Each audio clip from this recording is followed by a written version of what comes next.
السلام علیکم ورحمۃ اللہ وبرکاتہ۔ الحمدللہ رب العالمین، واشهد ان لا الہ الا اللہ وحدہ لا شریک لہ، واشهد ان محمدا عبدہ ورسولہ، صلوات اللہ وسلامہ علیہ وعلی آلہ وعلی اصحابہ ومن اہتدی بہدیہ واستنى بسنتہ الی یوم الدین، وبعد۔ معزز ناظرین و سامعین، گزشتہ درس میں غزوہ احد آپ لوگوں کے سامنے اس کا تذکرہ کیا گیا تھا۔ غزوہ احد میں ہمارے لیے دروس کیا ہیں، احکام کیا ہیں، نصیحتیں اور عبرتیں کیا ہیں، آج کے درس میں اختصار کے ساتھ ان کو ہم بیان کرنے کی کوشش کریں گے، کیونکہ اصل یہی ہے کہ انسان اللہ کے رسول صلی اللہ علیہ وسلم کی سیرت سے اور آپ کے ساتھ پیش آنے والے واقعات سے انسان عبرت اور نصیحت حاصل کرے، اور جو احکام ہیں ان کے اندر ان احکام کو جاننے کی کوشش کرے۔ غزوہ احد شوال سن 3 ہجری کے اندر یہ واقعہ پیش آیا تھا، اور اس جنگ کے اندر شروع میں مسلمانوں کو، صحابہ کرام کو فتح ملی تھی، لیکن بعد میں وہ فتح شکست میں تبدیل ہو گئی تھی۔ جیتی ہوئی جنگ مسلمان صحابہ کرام ہار گئے تھے، جیسا کہ آپ سب لوگوں کو معلوم ہے۔ اس سے ہمیں کیا درس ملتا ہے؟ یہ جنگ کیوں ہارے؟ جنگ جیت چکے تھے، کامیابی مل گئی تھی، فتح سے ہمکنار ہو گئے تھے، لیکن جنگ کیوں ہارے؟ اس کا سبب بھی بتایا گیا تھا کہ آپ صلی اللہ علیہ وسلم کے ایک بات نہ ماننے کی وجہ سے، آپ کے ایک حکم کی نافرمانی کرنے کی وجہ سے جیتی ہوئی جنگ صحابہ کرام ہار گئے۔ آپ نے کیا حکم دیا تھا صحابہ کرام کو؟ 50 تیر انداز جنہیں آپ نے پہاڑی پر متعین کیا تھا، آپ نے ان کو حکم دیا تھا کہ جب تک میرا دوسرا حکم نہ آئے آپ لوگوں کی جگہ کو نہیں چھوڑنا ہے، چاہے چڑیا ہمیں نوچ لے جائیں، درندے کھا لیں ہمیں، چاہے ہمیں فتح ملے چاہے شکست ملے، جب تک دوسرا حکم نہ آئے اس وقت تک تم لوگوں کو یہ جگہ نہیں چھوڑنا۔ جنگ مسلمان جیت گئے۔ ان لوگوں نے آپس میں کہا کہ اب یہاں رہنے سے کیا فائدہ ہے، 50 میں سے 40 تیر انداز جگہ چھوڑ کر کے چلے آئے اور مال غنیمت لوٹنے میں مصروف ہو گئے۔ خالد بن ولید طاق میں تھے، دیکھا کہ یہاں پر صرف 10 رہ گئے ہیں، ان لوگوں کا اکٹھا کیا، مشرکوں کو، کافروں کو، اور پیچھے سے حملہ کر دیا۔ جو 10 تیر انداز تھے ان کو شہید کر دیا، اور پیچھے سے آ کر کے مسلمانوں پر حملہ کر دیا۔ مسلمان بوکھلا اٹھے کہ اچانک یہ کیا ہو گیا۔ اچانک جب کوئی حملہ ہوتا ہے پیچھے سے تو اس سے بچنا بہت مشکل ہوتا ہے، سامنے سے اگر وار ہو تو انسان اپنا بچاؤ کر سکتا ہے۔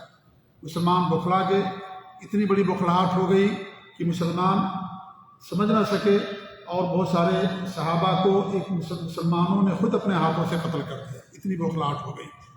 حضرت حذیفہ بن یمان رضی اللہ تعالیٰ عنہ کے جو والد تھے ان کو قتل کر دیا گیا۔ تو کیوں یہ آخر ہوا؟ آپ کی ایک بات نہ ماننے کی وجہ سے۔ آپ کا حکم تھا کہ اسی درے پر، اسی پہاڑی پر رہنا ہے جب تک میرا دوسرا حکم نہ آ جائے، لیکن صحابہ کرام نے اور اس طریقے سے ان لوگوں نے آپ کی ایک بات نہ مانی، چھوڑ دی، جس کی بنا پر یہ چیز واقع ہوئی اور جیتی ہوئی جنگ مسلمان ہار گئے۔ آج ہم دیکھیں کہ آج ہماری زندگی میں کیا اللہ کے رسول صلی اللہ علیہ وسلم کی باتوں پر عمل ہے؟ ہم کتنی باتوں کو نہیں مانتے ہیں؟ آپ کی کتنی تعلیمات کو ہم نے چھوڑ دیا ہے؟ آپ کے دنیا میں آنے کے مقصد ہی توحید کے ساتھ لوگوں کے درمیان توحید کو قائم کرنا، شرک سے لوگوں کو روکنا، شرک کا قلاقنا کرنا، خاتمہ کرنا۔ آج امت مسلمہ توحید کو چھوڑ کر کے شرک کے اندر ملوث ہو گئی، شرک کر رہی ہے، تو پھر اللہ رب العالمین کہاں سے فتح دے گا؟ کہاں سے ہمیں عزت اور صبربندی ملے گی؟ عزت اور صبربندی کے لیے ایمان شرط ہے، اور ایمان نام ہے توحید خالص کا، اللہ تعالیٰ کے ساتھ شرک نہ کرنے کا۔ جب توحید ہمارے پاس نہیں رہے گی، شرک کے اندر ہم ملوث ہو جائیں گے، تو پھر اللہ رب العالمین اپنے وعدے کو پورا نہیں کرے گا۔ اللہ نے وعدہ پورا کرنے کے لیے 2 شرط لگائی ہے، یعبدوننی ولا یشرکون بی شیئا، وہ صرف میری عبادت کریں گے، میرے ساتھ کچھ بھی شرک نہیں کریں گے۔ آج اللہ کی عبادت بھی نہیں ہو رہی ہے۔ کتنے لوگ ہیں جو توحید پر قائم ہیں، کتنے لوگ ہیں جو نماز پڑھتے ہیں، کتنے لوگ زکوٰۃ دیتے ہیں جو اسلام کے ارکان ہیں، جو اسلام کے ارکان ہیں جن کا کرنا ضروری ہے، کتنے لوگ ہیں جو تعلیمات پر عمل پیرا ہیں، آپ دیکھ ڈالیے، تو پھر اللہ ابامن کی مدد کہاں سے آئے گی؟ وَأَنْتُمُ الْأَعْلَوْنَ إِن كُنتُم مُؤْمِنِينَ، اگر تم صاحب ایمان ہوگے، ایمان ہوگا تمہارے دلوں کے اندر، توحید خالص ہوگی، شرک سے دوریاں ہوگی، تب جا کر کے تمہیں دنیا کے اندر کامیابی اور بلندی ملے گی۔ بلندی کے لیے شرط ہے۔ تو آپ دیکھیں اس میں ہمیں یہ بڑا درس ہے۔ اللہ کے رسول صلی اللہ علیہ وسلم موجود ہیں، صحابہ کرام موجود ہیں، پھر بھی اللہ رب العالمین نصیحت و عبرت کے طور پر اس جیتی ہوئی جنگ کو شکست کے اندر تبدیل کروا دیا۔ ہمیں درس دیا گیا کہ اسے وہ تمہارے لیے کامیابی ہوگی جب اللہ کے رسول صلی اللہ علیہ وسلم کی ہر بات مانو گے، آپ کی لائی ہوئی شریعت کے اوپر عمل کرو گے، تبھی دنیا کے اندر تمہیں کامیابی ملے گی۔ یہ سب سے بڑا مقصد تھا اور سب سے بڑی نصیحت جو ہمیں اس درس سے یا اس واقعے سے ملتی ہے کہ جیتی ہوئی جنگ صحابہ کرام ہار جاتے ہیں۔ آپ ربیع الاول کا مہینہ ہے، آپ دیکھ رہے ہیں ابھی ربیع الاول کی 12 تاریخ آئے گی، پورے ملکوں کے اندر لوگ جلسے جلوس نکالیں گے، قوالیاں کرتی ہیں عورتیں، نعت گوئی کرتی ہیں اور مسجدوں کو سجاتے ہیں، گھروں کو سجاتے ہیں، روڈوں کو سجاتے ہیں، مٹھائیاں تقسیم کرتے ہیں اور اللہ کے رسول صلی اللہ علیہ وسلم کی ولادت پر جشن مناتے ہیں۔ نعوذ باللہ من ذالک۔ کیا یہ اللہ کے رسول صلی اللہ علیہ وسلم کی تعلیم ہے؟ آپ 23 سال تک نبوت آپ کو ملی اور 63 سال کی عمر ملی آپ کو، اور نبوت کی زندگی 23 سال ہے۔ کیا آپ نے اپنی 23 سالہ دور میں کبھی اس کو منایا؟ صحابہ کرام نے آپ نے ہنسنے کا طریقہ بیان کیا ہے کہ آپ نے کب مسکرایا، آپ کب ہنسے، کب آپ کھڑے ہوئے، پوری کی پوری تفصیلات بیان کی، اور شریعت میں حدیثوں میں کہیں ذکر نہیں ملتا ہے کہ انہوں نے بیان کیا کہ ہمارے نبی نے اپنی میلاد بنائی اور جلسے جلوس کیا، یا اس دن آپ نے کوئی پروگرام کیا، یا اس طریقے جلسے جلوس آپ نے کیا۔ جن صحابہ نے آپ کے مسکرانے کا انداز بتایا اور آپ کے چلنے کا طریقہ بیان کیا، بیٹھنے کا طریقہ بیان کیا، سفر میں آپ کس طریقے سے لوگوں کے ساتھ رہتے تھے، چھوٹی چھوٹی چیزوں کو بیان کیا، اور یہ عید میلاد النبی صحابہ کرام بتانا لوگوں کے سامنے بھول گئے۔ نعوذ باللہ من ذالک۔ سوچنے کی بات ہے، اور کتنے بڑے اس کا انتظام ہوتا ہے، کتنا اسراف اور کتنی فضول خرچی ہوتی ہے، جلسے جلوس باقاعدہ نکالے جاتے ہیں، ساری چیزیں کی جاتی ہیں کہ ہمارے نبی صلی اللہ علیہ وسلم کی سنت ہے۔ یہ میرے بھائیو بدعت ہے، حرام اور ناجائز یہ کرنا۔ آپ کی سنت سے اس کا کوئی ثبوت نہیں ہے، آپ نے زندگی بھر کبھی میلاد نہیں منایا۔ نعوذ باللہ من ذالک۔ اللہ نے قرآن کریم 25 نبیوں کا ذکر کیا، کیا کسی نبی کا آپ نے میلاد منایا؟ اور آپ کی ارادت سے زیادہ اہم تو آپ کی زندگی میں نبوت اور رسالت اور بعثت ہے۔ مکہ کے مشرکین بھی تو محمد بن عبداللہ کو مانتے تھے، لیکن محمد رسول اللہ کو نہیں مانتے تھے۔ تو آپ کے اخلاق کا ذکر کرتے تھے، ساری چیزیں کرتے تھے، مانتے تھے وہ، لیکن جب آپ نے لوگوں کو توحید کی دعوت دینا شروع کیا، سب آپ کے دشمن ہو گئے، مکہ چھوڑنے پر مجبور کر دیا، قتل کرنا چاہا، اور ہجرت کرنے پر آپ مجبور ہو گئے۔ وہی مکہ کے لوگ جو آپ کے اخلاق کا ذکر کرتے تھے، آپ کو صادق اور امین کہتے تھے، لیکن جب آپ نے کوہ صفا سے توحید کی دعوت دینا شروع کیا، سب آپ کے دشمن ہو گئے۔ تو انہیں محمد عبداللہ سے جو ہے کوئی دشمنی نہیں تھی، انہیں محمد رسول اللہ سے دشمنی اور عداوت تھی۔ اس لیے آپ کی زندگی بعثت، آپ کی بعثت سے، آپ کی نبوت و رسالت سے شرک کا خاتمہ ہوا، توحید کو اللہ رب العالمین نے غلبہ عطا کیا، دین اسلام کو غلبہ عطا فرمایا۔ تو ہم بھی محمد بن عبداللہ کو مانیں، لیکن محمد رسول اللہ کی تعلیمات کو بھلا دیں تو کہاں سے ہمیں کامیابی ملے گی؟ تو اس لیے میرے بھائیو، آپ کی زندگی میں یہ بہت اہم ہے کہ جو آپ مشن لے کر کے آئے تھے، اس مشن کو ہم آگے بڑھائیں۔ آپ کا مشن تھا توحید کو عام کرنا، شرک کا خاتمہ کرنا، شرک کا خاتمہ کرنا، اللہ کی بھیجی ہوئی شریعت اور دین کو دنیا کے اندر غالب کرنا، یہ آپ کا مقصد تھا۔ ہم توحید کی دعوت دیں، لوگوں کو شرک سے بچائیں۔ تو یہ چیزیں آج ہمارے معاشرے میں ہو رہی ہیں، بدعت اور خرافات کس طریقے سے لوگ کر رہے ہیں۔ 300 سال کے بعد جو چیز ایجاد کی گئی، اسے دین کا کیا حکم حاصل ہو؟ 300 سال تک اس کا کوئی وجود نہیں تھا اسلامی دنیا کے اندر، کہیں اس پر عمل نہیں ہوتا تھا۔ مصر کے اندر عبیدیوں نے، جو روافض تھے، دشمنان اسلام تھے، صحابہ کے دشمن تھے، صحابہ کو کافر کہنے والے، صحابہ کو جہنمی کہنے والے، صحابہ پر لعنت بھیجنے والے، صحابہ سے تبرہ بازی کرنے والے، ان لوگوں نے اس کو ایجاد کیا۔ اور شروع میں 6 طرح کی بدعتیں ایجاد کی تھی انہوں نے میلاد۔ ایک تو ہمارے نبی کی ولادت پر، علی کی ولادت پر رضی اللہ تعالیٰ عنہ، فاطمہ رضی اللہ عنہ کی ولادت پر، حسن رضی اللہ تعالیٰ عنہ، حسین رضی اللہ تعالیٰ عنہ کی ولادت پر، اور جو حاکم وقت ہوتا تھا اس کی ولادت پر، یا جب اس کو حکومت ملتی تھی اس دن کا جشن مناتے تھے۔ آپ اندازہ لگائیں کہ اس کو کس نے ایجاد کیا؟ اس کو رافضیوں نے ایجاد کیا، شیعوں نے اس کو ایجاد کیا، اور یہ ساری چیزیں کچھ دنوں تک چلتی رہی، بعد میں سب ختم ہو گئی۔ اللہ کے رسول صلی اللہ علیہ وسلم کی ولادت پر جشن باقی رہا۔ لیکن آج ایران کے اندر اور جو روافض ہیں، شیعہ ہیں، یہ پورے کے پورے 6 جشن مناتے ہیں اللہ کے رسول کی ولادت پر بھی، اور علی اور فاطمہ، حسن حسین سب کی ولادت پر وہ جشن مناتے ہیں۔ آپ اس سے اندازہ لگائیں کہ یہ بدعت کن لوگوں سے آئی ہوئی ہے؟ یہ روافض کی طرف سے آئی ہوئی بدعت ہے۔ انہوں نے حضرت ابو بکر، حضرت عمر، حضرت عثمان اور دیگر صحابہ کرام کی ولادت پر جشن نہیں منایا۔ کسی کی بھی ولادت پر جشن منانا حرام ہے، دین کے اندر بدعت ہے۔ لیکن آپ اندازہ کریں کہ اس کے پیچھے کن کا ہاتھ ہے؟ یہ روافض نے اس کو ایجاد کیا ہے، اور سیدھے سادے جو مسلمان تھے انہوں نے اس کو لے لیا اور سمجھ بیٹھے کہ یہی کیا نام ہے محبت کا اظہار کا طریقہ ہے۔ نعوذ باللہ من ذلک۔ اگر یہی محبت کے اظہار کا طریقہ ہے تو صحابہ کرام، خلفائے راشدین، ائمہ کرام 3 صدیوں تک سارے مسلمان اس معیار پر پورے نہیں اتریں گے، کیونکہ کسی نے اس کو نہیں منایا۔ اسلام کو اللہ نے مکمل کر دیا۔ اسلام کی مکمل ہونے کے 300 سال کے بعد اگر کوئی چیز ایجاد کی جائے گی، اس کا دین اسلام کے اندر کیا حکم ہوگا؟ ظاہر بات وہ چیز ناجائز اور حرام ہوگی۔ اور افسوس کی بات تو یہ میرے بھائی کہ لوگ جو اس بدعت کو مناتے ہیں، یعنی اس قدر حیرانگی ہوتی ہے کہ اس قدر جھوٹ اور دجل اور مکر اور فریب اور اس قدر تلبیس کہ ابلیس بھی ان کے سامنے شرما جائے۔ قرآن کی آیتوں کا غلط معنی بیان کرتے ہیں، اللہ کے رسول صلی اللہ علیہ وسلم کی حدیثوں کا غلط معنی بیان کرتے ہیں، نعوذ باللہ۔ ابھی پرسوں میرے پاس سے ایک صاحب کی جو ہے وہ بھیجی۔ انہوں نے کہا کہ حیدرآباد میں ایک صاحب ہیں، وہ کہتے ہیں کہ صحیح مسلم کی حدیث ہے کہ اللہ کے رسول صلی اللہ علیہ وسلم نے اپنی میلاد منائی، نعوذ باللہ من ذلک۔ صحیح مسلم کی روایت انہوں نے میرے پاس بھیجا۔ وہ کیا واقعہ ہے؟ وہ یہ ہے کہ اللہ کے رسول صلی اللہ علیہ وسلم پیر کے دن روزہ رکھتے تھے۔ پیر کے دن آپ روزہ رکھتے تھے، اور ہر پیر کو۔ تو آپ سے صحابہ کرام نے پوچھا تو آپ نے کہا کہ اس دن میری ولادت ہوئی اور اس دن اللہ رب العالمین نے مجھ کو نبی بنایا۔ آپ پیر کو روزہ رکھتے تھے۔ تو اس نے کیا کہا کہ روزہ رکھنے کے بجائے کیا ترجمہ کر دیا کہ اللہ کے رسول صلی اللہ علیہ وسلم پیر کو اللہ کے رسول صلی اللہ علیہ وسلم نے اپنی میلاد بنائی۔ روزہ رکھنے کا ترجمہ کرنے کے بجائے کیا کہا؟ میلاد بنائی، نعوذ باللہ من ذلک۔ کتنا غلط ترجمہ آپ دیکھیے۔ پھر آگے کیا لکھا اس میں کہ آپ صلی اللہ علیہ وسلم نے بلال رضی اللہ تعالیٰ عنہ کو حکم دیا روزہ رکھنے کا۔ میں نے ان سے کہا کہ اللہ کے رسول صلی اللہ علیہ وسلم میلاد منا رہے ہیں اور بلال رضی اللہ تعالیٰ عنہ کو روزہ رکھنے کا حکم کیوں دے رہے ہیں؟ ان کو بھی میلاد منانے کا حکم دینا چاہیے نا، کہ میں میلاد منا رہا ہوں تم بھی میری میلاد مناؤ۔ آپ نے روزہ رکھنے کا حکم کیوں دیا بلال رضی اللہ تعالیٰ عنہ کو؟ اس کا مطلب یہ ہوا کہ اس نے ترجمہ غلط کیا، معنی غلط بیان کیا۔ آپ نے روزہ رکھا، روزہ رکھنے کا حکم دیا۔ پیر مہینے میں 4 مرتبہ آتا ہے، تاریخ سال میں 1 مرتبہ آئے گی۔ آپ سے محبت کا تقاضا روزہ رکھنا ہے کہ آپ روزہ رکھیے۔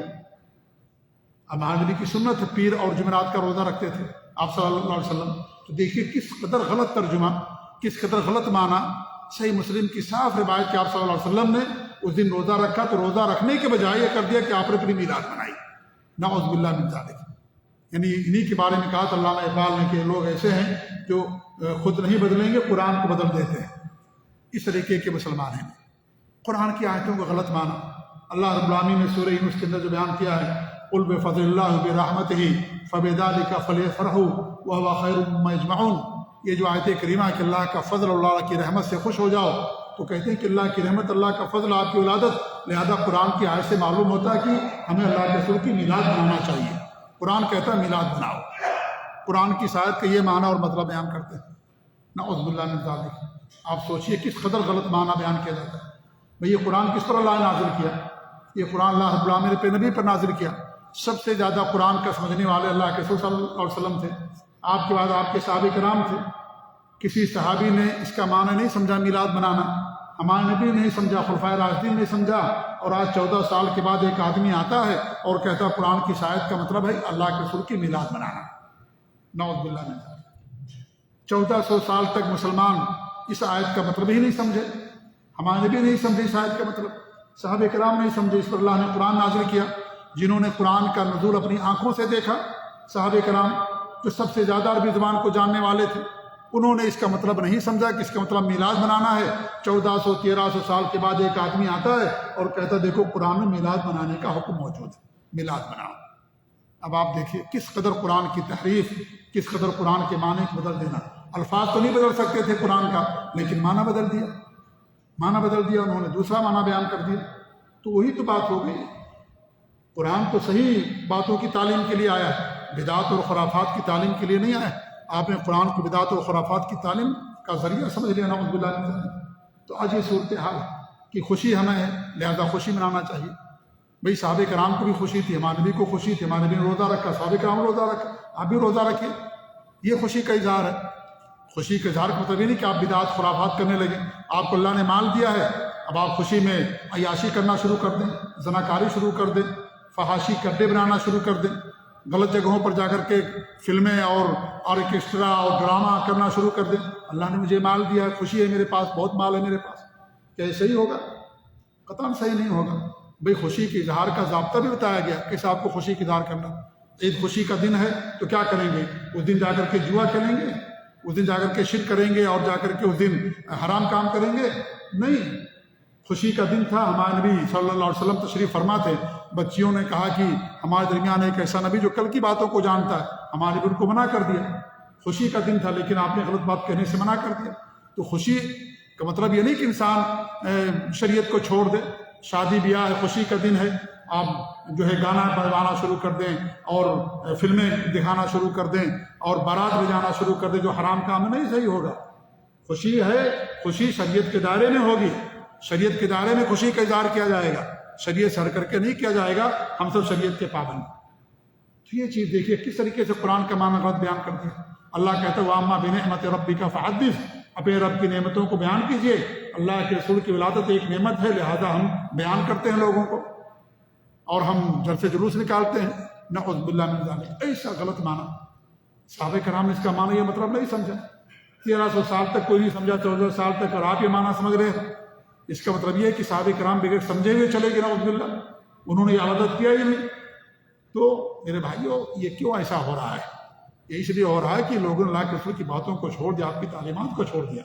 جنگ احد میں ایک بات چھوڑنے کی بنا پر شکست ہو گئی، تو آج ہم آپ کی تمام باتوں کو چھوڑ دیں گے۔ شرک کے اندر، بدعت اور خرافات اور نافرمانی کے اندر، سود خوری، حرام خوری اور نماز سے دوری اور بدعت اور شرک، یہ ساری چیزیں اگر ہمارے اندر پائی جائیں گی تو کیا اللہ تعالیٰ ہمیں دنیا کے اندر کامیابی عطا کرے گا؟ یہ بڑا سبب ہے ہماری پستی کا، ہماری ذلت کا سب سے بڑا سبب یہی ہے کہ ہم نے اللہ کے رسول کی تعلیمات کو، قرآن کی تعلیمات کو، دین کو پس پش ڈال دیا۔ اس لیے ذلت اور رسوائی کا ہمیں سامنا کرنا پڑتا ہے۔ جب تک اللہ کے دین کو مضبوطی کے ساتھ نہیں تھامیں گے، توحید کو گلے نہیں لگائیں گے، شرک کو نہیں چھوڑیں گے، نبی کی سنت پر عمل کرنا جب تک شروع نہیں کریں گے اور بدعات اور خرافات سے توبہ نہیں کریں گے، اور تب تک دنیا کے اندر ہمیں نہیں ملے گی کامیابی۔ یہ درس ملتا ہے میرے بھائیوں کہ انسان بدعات خرافات چھوڑ دے، نبی کی تعلیمات پر عمل پیرا ہو اور اس طریقے سے آپ کی سنتوں پر انسان عمل کرے۔ یہ ربیع الاول کا مہینہ دیکھیے ہمارے ملکوں کے اندر لوگ کس طریقے سے کرتے ہیں۔ ربیع الاول کی 12 تاریخ، یہ سب بدعات حرام اور ناجائز ہے۔ یہ کسی بھی طور پر اس کا کرنا ہمارے جائز اور درست نہیں ہے۔ اس طریقے سے آپ دیکھیں ہمیں یہ بھی درس ملتا ہے کہ اللہ تعالیٰ کی حکمت ہے۔ اللہ رب العالمین کبھی دشمنوں کو غلبہ دیتا ہے، کبھی جو ہے اپنے ماننے والوں کو، مومنوں کو اللہ تعالیٰ غلبہ دیتا ہے۔ یہ اللہ تعالیٰ کی حکمت، اللہ آزماتا ہے لوگوں کو، اللہ رب العالمین لوگوں کو آزماتا ہے، اور جب آزمائش ہوتی تبھی سمجھ آتا ہے کہ سچا مومن کون ہے اور جھوٹا مومن یا دعوے دار کون ہے۔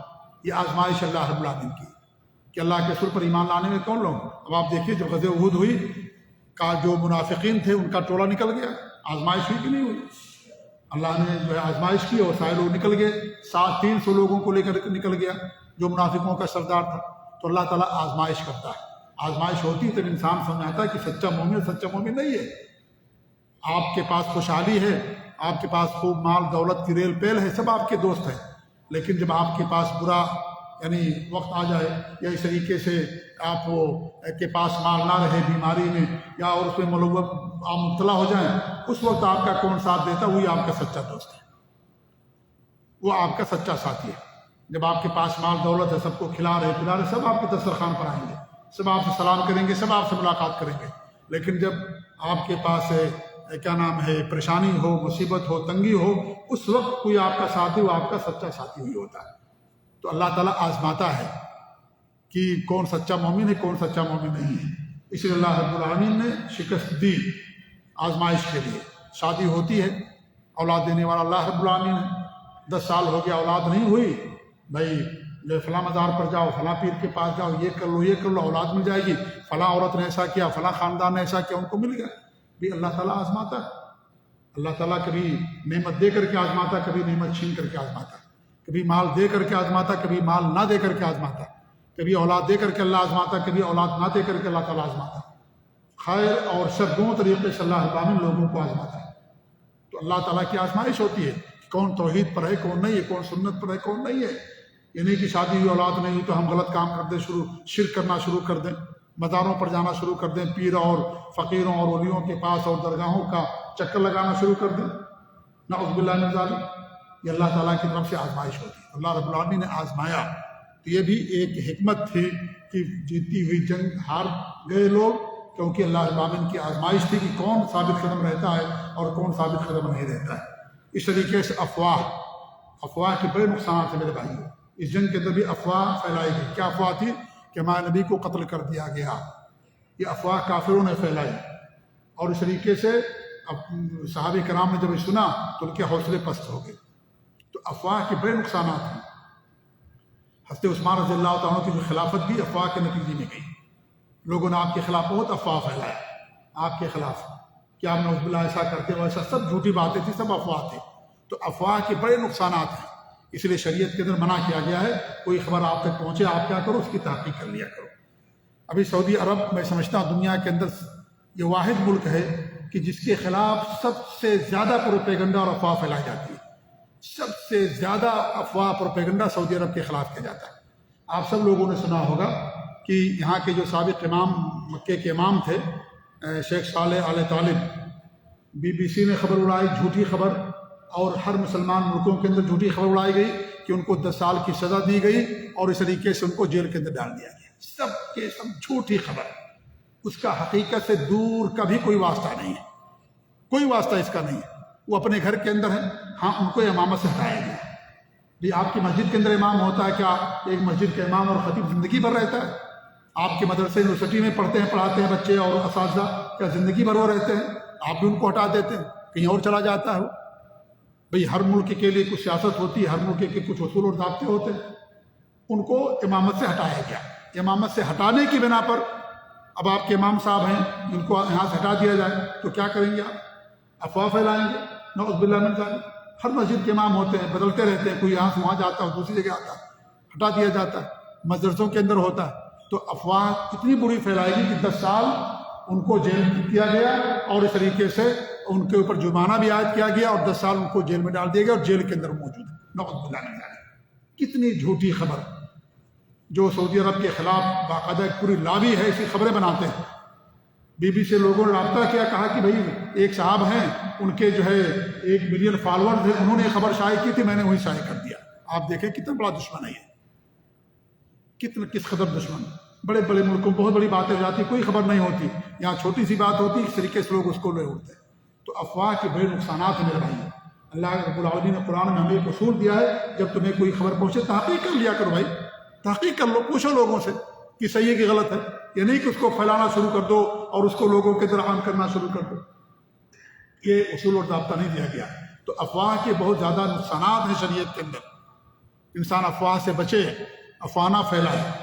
اللہ کے رسول کے زمانے میں صحابہ کرام جو گئے ہجرت کر کے، کیا نام ہے، حبشہ، جب وہاں خبر پہنچا دی گئی کہ سارے مسلمان ہو گئے ہیں، جب وہ خبر وہاں پہنچی، واپس آئے، ان سارے مسلمانوں کو پکڑ لیا گیا، ان پر اور ظلم ڈھانا شروع کر دیا گیا۔ تو اس طریقے سے افواہیں پھیلائی جاتی ہیں۔ حضرت عائشہ کے خلاف لوگوں نے افواہ پھیلائی کہ نعوذ باللہ حضرت عائشہ سے فلاں صحابی کے ساتھ ان کا تعلق قائم ہو گیا، نعوذ باللہ من ذالک۔ آج بھی رافضی پھیلاتے ہیں، جو شیعہ آج بھی کہتے ہیں کہ حضرت عائشہ نے زنا کیا، نعوذ باللہ من ذالک۔ اللہ انہیں غارت و برباد کر دے، دنیا سے ان کے وجود کو ختم کر دے، اور لوگوں کے لیے اللہ تعالیٰ انہیں عبرت کا نشان بنا دے۔ حضرت عائشہ کے بارے میں، آج ہماری بیوی کے بارے میں کوئی کہ ہم اسے برداشت نہیں کریں، اللہ کے رسول صلی اللہ علیہ وسلم کی بیوی، پوری دنیا کے مسلمانوں کی ماں، ان کے بارے میں وہ خبر اڑاتا ہے۔ آج بھی ان کا عقیدہ کہ نعوذ باللہ انہوں نے زنا کیا تھا۔ آج ان کی باقاعدہ کتابوں میں لکھا ہے، خمینی نے لکھا اور ان کے ماننے والوں نے لکھا کہ ہماری حکومت آئے گی تو میں عائشہ کو قبر سے نکال کر کے رجم کروں گا اس کو۔ نعوذ باللہ، ان کا عقیدہ کتابوں کے اندر لکھا ہوا، ان کا عقیدہ موجود ہے باقاعدہ، وہ کہتے بھی ہیں باقاعدہ، میں نے ان کی کئی کیسٹیں سنی، میں نے ان کا کوئی درس سنا، کئی درس میں نے ان کا سنا، ان کمینوں اور خبیثوں کا اسی بنا پر کہ واقعی یہ بات ہے کہ نہیں ہے، باقاعدہ وہ بیان کرتے ہیں، کہتے ہیں ہمارا ایمان اور عقیدہ رکھتے ہیں ہم کہ اس نے زنا کیا تھا، نعوذ باللہ نعوذ باللہ من ذالک۔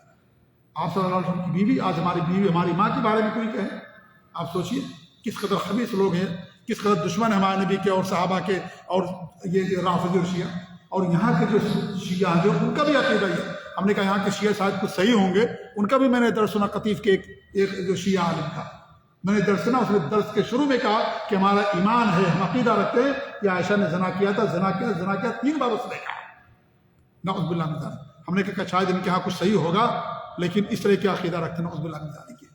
تو یہ سب ساری افواہ کا نتیجہ تھی، تو بہت سارے افواہ پھیلائے جاتے ہیں۔ حضرت عثمان رضی اللہ عنہ کے خلاف لوگوں نے افواہ پھیلائی اور آپ کی حکومت لوگوں نے ختم کر دی اور آپ کو قتل کر دیا، جھوٹی جھوٹی باتیں بیان کی۔ تو میرے بھائیوں، یہ سب جھوٹی چیزیں ہیں، ہمارے لیے ایک ضابطہ اصول ہے کہ ہمارے پاس کوئی خبر پہنچے تحقیق کر لیا کرو، اس کو پوچھو، بات صحیح کی بات صحیح نہیں ہے، پہلے انسان تحقیق کر لے، یہ نہیں کہ ہر سنی ہوئی بات انسان لوگوں کے اندر بیان کرے۔ کفا بالمرء کذبا ان یحدث بکل ما سمع۔ صحیح مسلم کے بعد انسان کے جھوٹا ہونے کے لیے کافی ہے کہ انسان ہر سنی ہوئی بات کو لوگوں کے سامنے بیان کرتا پھرے، جو سنا بیان کرنا شروع کر دے، جھوٹا ہونے کے لیے کافی ہے۔ تو ہمیں اس سے بچنے کی ضرورت ہے، ہمیں درس ملتا ہے کہ انسان افواہ پر دھیان نہ دے، افواہ کو لوگوں کے اندر نہ پھیلائے۔ بہت سارے واقعات، بہت سارے قتل اور بہت سارے خونریزی کے واقعات افواہ پھیلانے کی بنا پر ہوتے ہیں، اس لیے حکومتیں ہمیشہ لوگوں سے کہتی ہیں کہ بھئی افواہوں پر دھیان نہ دو، افواہ نہ پھیلاؤ، یہاں یہ ہو گیا وہاں وہ ہو گیا، جھوٹی خبریں لوگوں کو کر کے بیان کرتے ہیں اور اس طریقے سے افواہ پھیلاتے ہیں۔ تو ہمیں افواہ کے پیچھے نہیں پڑنا ہے، ہمیں افواہ کے پیچھے نہیں پڑنا، ہمیں تحقیق کرنا چاہیے کہ کہاں تک بات سچی ہے، کہاں تک بات سچی نہیں ہے۔ تو یہ بھی ہمیں درس ملتا ہے۔ نابالغ بچوں کو جنگ میں جانے کی اجازت نہیں ہے۔ آپ جب پہنچے احد سے پہلے، پہاڑی سے پہلے، آپ نے سارے بچوں کو وہاں سے نکال دیا، جو بچے جا رہے تھے۔ نابالغ بچوں کو جنگ میں جانے کی اجازت نہیں۔ آج جو جہاد کا نام لیتے ہیں، نابالغ بچوں سے بم بلاسٹ کرواتے ہیں۔ 6 سال کا بچہ ہے، 7 سال کا بچہ ہے، اس کے پیٹھ پر باندھ کر کے اس کو مسجد میں مدرسے میں بھیجتے ہیں اور کہتے ہیں ہم جہاد کرتے ہیں۔ جہاد دہشت گردی ہے، یہ حرام و ناجائز ہے۔ نبی نے بچوں کو جنگ میں شریک ہونے سے منع کیا، یہ بچوں کو اور عورتوں کو جنگوں کے اندر بھیجتے ہیں، ان سے بم بلاسٹ کرواتے ہیں، نعوذ باللہ من ذالک، جہاد کے نام پر۔ اس میں جہاد نہیں ہے، یہ سب حرام ہے اور دہشت گردی ہے۔ یہ لوگوں کے اندر خوف پیدا کرنا ہے، یہ قطعاً اسلام نے اس کی اجازت نہیں دی۔ جب آپ نے بچوں کو جنگ میں جانے کی اجازت نہیں دی تو کس طریقے سے بچوں کو بم بلاسٹ کروا سکتے ہیں آپ؟ نعوذ باللہ، یہ حرام ہے شریعت کے اندر میرے بھائیو۔ تو آج یہ جہاد کے نام پر یہ ساری چیزیں کی جاتی ہیں، بچوں کو لوگ استعمال کرتے ہیں اور عورتوں کو لوگ استعمال کرتے ہیں باقاعدہ، کیونکہ بچے ہیں، زیادہ پوچھ تاچھ ہوگی نہیں، چھوٹا سا بچہ کہیں بھی چلا جائے گا، بیچارے کی جان جاتی ہے اور اس طریقے سے سب کچھ برباد ہو جاتا ہے۔ نمازی اور مدرسے میں پڑھنے والے بچے اور بازار میں رہنے والے لوگ اور عورتیں جو معصوم ہیں اور جن کا اسے کوئی تعلق نہیں، ان لوگوں کی جانیں چلی جاتی۔ تو یہ جہاد نہیں، یہ دہشت گردی حرام اور ناجائز ہے، شریعت کے اندر کبھی اس کی اجازت نہیں دی گئی۔ اس طریقے سے جو بہت سارے مسائل یا احکام اس سے واقعے سمجھ ملتے ہیں، امام ابن القیم رحمۃ اللہ علیہ نے زاد المعاد کے اندر اور بہت سارے علماء نے بیان کیا ہے، انہیں میں سے یہ ہے کہ شہید جو ہوتا ہے، جو اللہ کی راہ میں شہید ہوتا ہے، دین کی سربلندی جس کا مقصد ہوتا ہے، اس کے جنازے کی نماز پڑھی جائے گی کہ نہیں پڑھی جائے گی؟ آپ نے پڑھا بھی ہے اور آپ نے بہت سارے شہیدوں پر جنازے کی نماز بھی نہیں پڑھی ہے اور بہت سارے لوگوں پر آپ نے پڑھا ہے ہمارے نبی صلی اللہ علیہ وسلم نے۔ اسی لیے اس میں راجح بات ہے کہ امام وقت کو اختیار ہے، جو قاضی ہے امام، اس کو اختیار چاہے پڑھے چاہے نہ پڑھے، چاہے اس کی جنازے کی نماز پڑھے چاہے نماز نہ پڑھے۔ ایسے ہی جو شہید ہو جائے اس کے بارے میں سنت یہ ہے کہ اسے غسل نہ دیا جائے، انہیں انہی کپڑوں کے اندر، جن کپڑوں کے اندر وہ شہید ہوتے ہیں، ان کو دفن کر دیا جائے۔ قیامت کے دن ان کے خون سے کستوری کی خوشبو آئے گی، جیسا کہ حدیث کے اندر آتا ہے۔ اللہ رب العالمین نے سورہ آل عمران کے اندر اس جنگ کے بارے میں تقریباً 10 سے 11 آیتیں اللہ رب العالمین نے بتائیں۔ سورہ انفال میں اللہ رب العالمین نے غزوہ بدر کو تفصیل سے بیان کیا، بہت ساری چیزیں بیان کی، اور سورہ آل عمران میں اللہ رب العالمین نے غزوہ احد کے بارے میں آیت نمبر 137 سے لے کر کے 138 تک، یعنی کیا نام ہے 127 سے 138 تک، یعنی تقریباً 11 آیتیں اللہ رب العالمین نے غزوہ احد کے متعلق سورہ آل عمران کے اندر اتاری۔ انسان کے لیے مصیبت آئے، پریشانی ہے تو اس کو ہمیں تسلی دینا چاہیے، اسی کو تعزیت کہا جاتا ہے۔ کسی کی وفات ہو گئی، آپ اس کی تعزیت کریں، آپ اس کو تسلی دیں، تو اللہ رب العالمین نے بھی آپ کو تسلی دی۔ اور یہ کہا سورہ آل عمران کے اندر کہ کیا نام ہے، اگر آپ کو تکلیف پہنچی ہے تو ان کو بھی تکلیف پہنچی ہے۔ وہ تلک الایام نداولها بین الناس، اور یہ دن ہیں ہم لوگوں کے درمیان انہیں گھماتے پھراتے رہتے ہیں۔ جیسے ڈول ہوتا ہے، ڈول جب آپ کنویں سے پانی نکالتے ہیں تو ڈول کبھی آپ کے پاس ہوتا ہے، وہ بالٹی جس میں پانی نکالتے ہیں، کبھی وہ ڈول اور بالٹی کنویں کے اندر رہتی ہے۔ تو اللہ تعالیٰ فرماتا ہے کہ یہ دن ہے، اللہ تعالیٰ کبھی کسی کو غلبہ دیتا ہے، کبھی کسی کو غلبہ دیتا ہے۔ یہ اللہ رب العالمین کی طرف سے ہوتا ہے، حکمت اور آزمائش کے طور پر۔ اس میں اللہ رب العالمین کی بہت ساری حکمتیں ہوتی ہیں۔ تو آپ غم نہ کریں، اگرچہ آپ کو شکست ہوئی تو ان کو بھی شکست ہوئی تھی غزوہ بدر کے اندر، آپ کے بھی کچھ لوگ شہید ہوئے، ان کے بھی کچھ لوگ مارے گئے ہیں، تو انسان کو تسلی دی جاتی ہے۔ یعنی کہ انسان کو مصیبت آ جائے تو لوگ اسے بڑا بنا کر کے پیش کر دیتے ہیں، انسان اور پریشان ہو جاتا ہے۔ آپ کو تسلی دینی چاہیے، انسان کو تعزیت کرنی چاہیے تاکہ اس کا غم ہلکا ہو۔ یعنی کہ آپ غم کو اور بڑا بنا کر کے پیش کر دیں، کوئی واقعہ پیش آ گیا، آپ اس کو بہت زیادہ آپ بڑا بنا کر پیش کریں گے تو انسان زندگی سے مایوس ہو جائے گا۔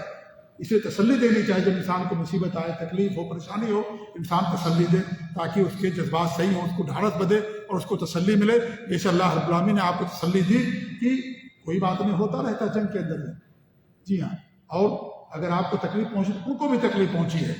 تلک الایام نداولها بین الناس، یہ اللہ تعالیٰ کی حکمتیں ہیں۔ اللہ تعالیٰ کبھی غلبہ دیتا ہے، کبھی اللہ رب العالمین شکست دیتا ہے۔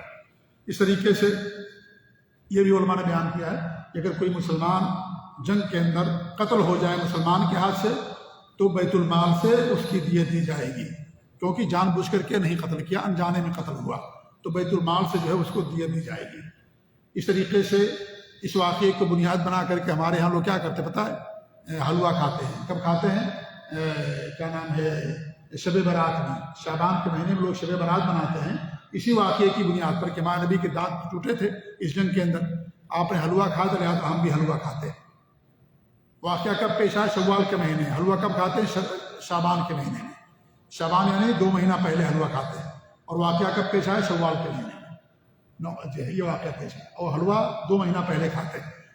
بھئی حلوہ یا کوئی دوا تھوڑی ہے کہ آپ نے حلوہ کھایا تو ٹھیک ہو گیا، اور کئی دن تک آپ نے حلوہ کھایا ہوگا، ہے کہ نہیں؟ اگر کھایا بھی ہوگا آپ نے حلوہ تو کئی دن کھایا ہوگا۔ ہم ایک ہی دن کو کھاتے ہیں شب برات میں، باقی دنوں کو نہیں کھاتے ہیں۔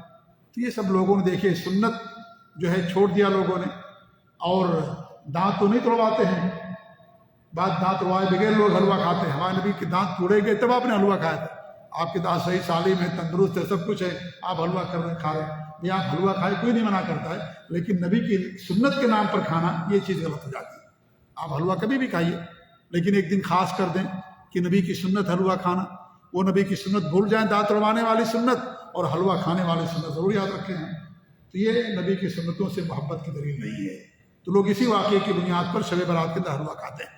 ایک اور واقعہ بہت مشہور ہے جو بیان کرتے ہیں جنگ کے تعلق سے، امیر حمزہ رضی اللہ تعالیٰ عنہ کے تعلق سے، کہ ہند نے ان کا کلیجہ چبایا اور اس طریقے سے ان کو ان کی جو کیا نام ہے گوشت کو دھاگے کے اندر یا رسی کے اندر پرو کر کے گلے کے اندر لٹکایا۔ یہ سب واقعہ صحیح نہیں ہے۔ ہند نے بعد میں اسلام قبول کر لیا تھا، اور جس نے حضرت امیر حمزہ کو شہید کیا تھا، جو وحشی تھا نام تھا اس کا، جو غلام تھا اور حبشہ کا رہنے والا تھا، وہ بھی اسلام قبول کر لیا تھا بعد میں، وہ بھی اسلام قبول کر لیا تھا۔ لیکن یہ واقعہ پیش نہیں آیا کہ ہند نے حضرت امیر حمزہ کے گلے کو چبایا یا ان کے جو ہے کلیجے کو چبایا اور ان کے دل کو کھایا۔ یہ واقعہ لوگ بیان کرتے ہیں لیکن صحیح نہیں ہے۔ بہت سارے واقعات لوگ بیان کرتے رہتے ہیں لیکن حقیقت میں واقعہ صحیح نہیں ہوتا، لوگوں نے یوں ہی مشہور کر دیا ہوتا۔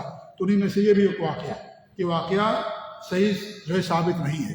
ہاں امیر حمزہ کو قتل کیا گیا، یہ ضرور ثابت ہے، ہمارے بھی ان کو شہید الشہداء قرار دیا۔ تمام شہیدوں کے سردار کون ہیں؟ حضرت امیر حمزہ رضی اللہ تعالیٰ عنہ، ان کو شہید کیا گیا، یہ بات ثابت ہے، لیکن ان کے کلیجوں کو نہیں چبایا گیا، اور نہ یہ انسان کلیجہ چباتا ہے، یہ انسان یعنی کچا گوشت تو نہیں کھاتا۔